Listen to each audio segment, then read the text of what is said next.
आता आपण बनवणार आहोत उराक मार्गरिटा. हे तुम्हाला कुठेच मिळणार नाही, तुम्हाला स्वतःहून घरी बनवायला लागेल, कारण का हे मी स्वतः ट्राय केलं आहे पहिल्यांदा. आपण 60 ml उराक घेणार आहोत,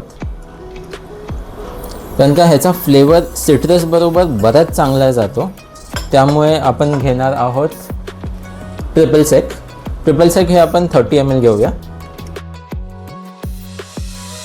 ह्याचा एक मस्त फ्रुटी सिट्रसी फ्लेवर असतो, तो त्याच्याबरोबर चांगला कॉम्प्लिमेंट करतो. आणि आता सुंदर एक कलर मिळण्यासाठी, थोडासा ब्ल्यू कलर मिळण्यासाठी आपण क्रुसाव टाकू, ब्ल्यू क्रुसाव फक्त कलरसाठी. बाकी ह्याचा फ्लेवर ट्रिपल सेकनी येतोच आहे. आणि ह्याला शेक करू मस्त थंडा.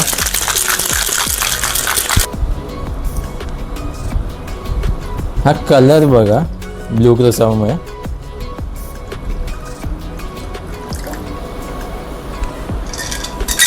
सुंदर असा कलर आला.